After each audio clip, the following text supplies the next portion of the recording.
এই যে আপনাদেরকে দেখাচ্ছি সরাসরি সোলার থেকে মোবাইল ফোন কিন্তু চার্জ হচ্ছে অলরেডি, কিন্তু আমি সোলার প্যানেল এখানে নিয়ে এসেছি। আপনারা আমার হাতে যে গেজেটটা দেখতে পাচ্ছেন এটা মূলত একটা ডিআইওয়াই সোলার চার্জার। এটি আমি নিজে তৈরি করেছি এবং এটা তৈরি করতে গিয়ে আমার কী কী লেগেছে সকল তথ্য আজকে ভিডিওতে শেয়ার করব।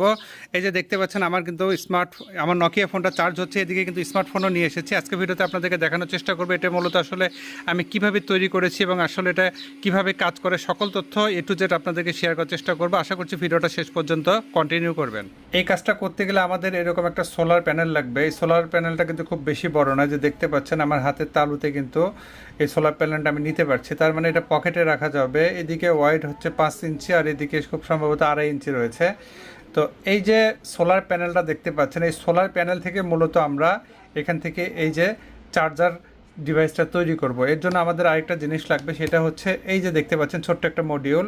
এই মডিউলটা আমাদের লাগবে। হ্যাঁ, এই মডিউলের হচ্ছে বিশেষত্ব, এখানে আপনি চাইলে এই জায়গায় ইনপুট 6 থেকে 12 ভোল্ট পর্যন্ত দিতে পারবেন। ঠিক আছে, তো যেহেতু এই সোলার প্যানেলটা যখন ফুললি আমরা একদম রোদের সামনে রাখবো, খুব বেশি এখানে রোদ পড়বে, তখন কিন্তু এখান থেকে আউটপুট ভোল্টেজ অনেক বেশি আসবে। বেশি বলতে কি 5 ভোল্টের উপরে আসবে। ঠিক আছে, তো সেটা অবশ্যই আমরা টেস্ট করব। তো এই পর্যায়ে এটার ওয়ারিংটা আপনাদেরকে দেখাচ্ছি, আপনারা একটু ভিডিওটা দেখতে থাকুন। তো এখানে আমি আমার সুবিধার্থে যেটা পজিটিভ, আমি যে কারণে এখানে একটা চিহ্ন দিয়ে রেখেছি যে পজিটিভ, এটা এখন আমি এখানে সোল্ডারিং করব। তো এই পর্যায়ে সোল্ডারিংয়ের কাজটা করছি। তো এখানে পজিটিভ এবং নেগেটিভ দেওয়া রয়েছে, সেখান থেকে সোল্ডারিং করে নিব। নেওয়ার পরে আপনাদেরকে এখন যেহেতু আমি কাজ করছি রাতে, এখানে যেহেতু কোনো রোদ নাই, তো এই জন্য আমি আপনাদেরকে অবশ্যই দিনের আলোতে দেখাচ্ছি। আগে এই সোল্ডারিংটা করে নিচ্ছি। হ্যাঁ, তো এখানে সোল্ডারিং করে নেওয়ার পূর্বে দেখতে হবে যে কোনটা পজিটিভ এবং কোনটা নেগেটিভ। এদিকে যদি এই যে দেখতে পাচ্ছেন যে এটা হচ্ছে প্লাস, এটা মাইনাস, তার মানে যে নিচেরটা হচ্ছে মাইনাস। তো মাইনাসে আমি মাইনাস কানেকশনটা দিয়ে দিচ্ছি। তো মাইনাস কানেকশন হচ্ছে এই যে এইটা হলুদ কালারের যে কেবলটা, এটা হচ্ছে মাইনাস, আমি এখান থেকে দিয়ে দিচ্ছি। দেখেন, এটা দিলেই আপনারা দেখতে পারবেন যে এই যে দিচ্ছি মাইনাস কানেকশন। তারপরে এখন প্লাস কানেকশনটা দিয়ে দিব। এই যে প্লাস কানেকশনটা দিয়ে দিচ্ছি, অর্থাৎ পজিটিভ পোলে পজিটিভ দিলাম এবং নেগেটিভ পোলে নেগেটিভ দিলাম। ঠিক আছে, তো ওয়ারিং কমপ্লিট আমাদের, সিম্পল কাজ। হ্যাঁ, ওয়ারিং কমপ্লিট। এখন যদি এটা হচ্ছে আলোতে ধরি, তাহলে এখানে খুব সম্ভবত লাইটটা জ্বলার কথা। তো যেহেতু এখন দিনের বেলা, রাত্রিবেলা, তারপরে যে দেখেন আমি আমার লাইটটা যখন ধরছি, এখানে দেখবেন যে অন্ধকার, এই যে এখানে দেখবেন ব্লিঙ্কিং করছে। ঠিক আছে, অর্থাৎ আমার যে লাইটটা আপনারা দেখতে পাচ্ছেন, এই যে এখানে দেখুন গোল যে লাইটটা দেখতে পাচ্ছেন না, রিফ্লেক্ট করছে, এটা মূলত একটা ছোট্ট একটা 12 ভোল্টের ছোট্ট একটা লাইটিং মডিউল, সেটা এখানে রিফ্লেক্ট করছে। তো এর সামনে যখন ধরছি, দেখেন এর সামনে যখন আমি এটা ধরছি, এই সাইডটা থেকে আপনাদেরকে দেখাই, তাহলে বুঝতে পারবেন। এই যে সামনে যখন ধরছি না, ধরার সাথে সাথে দেখবেন যে এই জায়গায় এই জায়গায় লাল লাইটটা কিন্তু জ্বলে উঠেছে, এই যে এলইডিটা জ্বলছে। ঠিক আছে, এই যে আমি সরাচ্ছি, দেখবেন যে এলইডিটা নাই। যখনই আমি আলোর কাছে নিচ্ছি, এই যে এলইডিটা জ্বলে উঠছে। এই যে অন্ধকারে আরও ভালো বুঝতে পারবেন, দেখুন আমি এরকম করছি, এরকম। ঠিক আছে, তো যখন আমি পুরো সানে নিয়ে যাব এটা, তখন আপনাদেরকে সেই এক্সপেরিমেন্টটা দেখাবো। কিছুক্ষণের মধ্যে আপনারা সেই এক্সপেরিমেন্টটা দেখতে পারবেন ভিউয়ার্স। তো অলরেডি কিন্তু এটা কাজ আমাদের হয়ে গেছে। তো এটা আমি খুলে ফেললাম, এখান থেকে খুলে ফেলে আপনাদেরকে জাস্ট সিম্পল ওয়ারিংটা দেখাচ্ছি।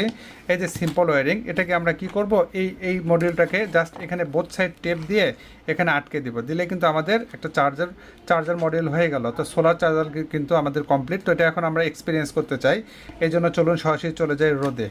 এটাকে রোদে নেওয়ার আগে আমরা এখান থেকে বোথ সাইড টেপটা লাগিয়ে নিব। তো আমি আমার প্রয়োজন মতো বোথ সাইড টেপটা কেটে নিচ্ছি। এটা একটু মোটা থিকনেস, দেখতে পাচ্ছেন যে থিকনেসটা একটু মোটা। এতে করে হবে কি, মডিউলটা ভালোভাবে আটকে থাকবে। পাতলা টেপ দিলে কিন্তু এটা আটকে থাকবে না। তো এটাকে জাস্ট এখানে আমি আটকে নিচ্ছি। দেখুন এখানে কিন্তু আটকে নিব, এই জায়গায়। ঠিক আছে, এখানে আটকে নিলাম, নিয়ে উপরের অংশটা খুলে দিচ্ছি। এর উপরে মূলত এই মডিউলটাকে এখানে সেট আপ করে নেব। হ্যাঁ, ইনস্টল করে নিচ্ছি। দেখুন আপনাদেরকে দেখাচ্ছি, এই যে এখানে যদি আমরা এই মডিউলটা এরকম করে আটকাই, তাহলে আমাদের এখানে কিন্তু ইউএসবিটা আটকে গেল। ঠিক আছে, মোটামুটি কিন্তু অনেক হেভি ডিউটি হয়ে গেল।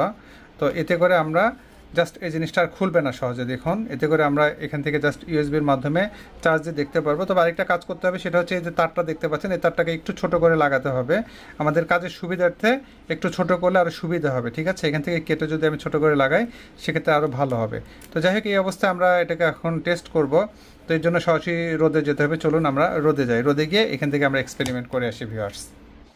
অলরেডি আমি এটা বাইরে নিয়ে এসেছি এবং এই মুহূর্তে কিন্তু রোদ আসছে, আপনাদেরকে সরাসরি দেখাবো যে এখান থেকে আমি ইউএসবি কেবলের মাধ্যমে সংযোগ দিচ্ছি। আমি আমার ফোনে এখানে লাইন দেওয়ার সাথে আপনাদেরকে দেখাবো। দেখুন এই যে চার্জিং লেখা উঠেছে এবং চার্জ হচ্ছে, ঠিক আছে। এই যে আপনাদেরকে দেখাচ্ছি সরাসরি কিন্তু সৌর বিদ্যুৎ থেকে চার্জ হচ্ছে।